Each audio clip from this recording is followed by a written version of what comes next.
మళ్ళీ ఒకసారి చెప్తున్నాను, ఐవీఎఫ్ లో మీ ఎగ్ చూసినప్పుడు కానీ, మీ స్పర్మ్ చూసినప్పుడు కానీ, ల్యాబ్ లో మీ బేబీని చూసినప్పుడు కానీ, అది మేల్ బేబీనా ఫీమేల్ బేబీనా అన్నది మనకు తెలియదమ్మా. 50-50 ఛాన్సెస్. ఓకేనా? బేబీని పెట్టినప్పుడు అది బాబయ్యేదానికి పాపయ్యేదానికి 50-50 ఛాన్సెస్. మన చేతిలో మాత్రం ఎట్టి పరిస్థితుల్లో లేదు. మన చేతిలో అంటే నా చేతిలో అని కాదంటే మీకు అనుమానంతో వేరే డాక్టర్స్ దగ్గరే అడుగుతారేమో. ఓకేనా?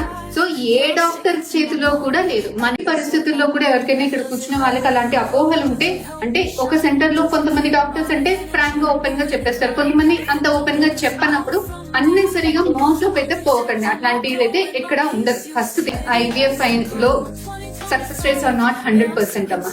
సో అందరూ హ్యాపీగా కేకులు కట్ చేస్తున్నాం, మొక్కలు ఇస్తున్నాం, కానీ success rates I will tell you again, it is not 100%.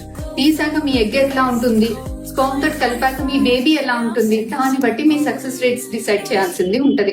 So చాలా మంది స్పర్మ్ తక్కువగా ఉన్నప్పుడు, ఎగ్ తక్కువ ఉన్నప్పుడు మాకు సక్సెస్ కాదేమో అని టెన్షన్ పడుతుంటారు. సో ఇక్కడ ఉన్న వాళ్ళలో చాలా మందికి ఎగ్ ఇప్పుడు ఇచ్చిన పాజిటివ్ వచ్చిన వాళ్ళలో కూడా కొంతమందికి ఎగ్స్ బాగా వీక్ గా ఉంటాయి, కొంతమందికి స్పర్మ్స్ చాలా వీక్, ఆల్మోస్ట్ 0 ఉంది.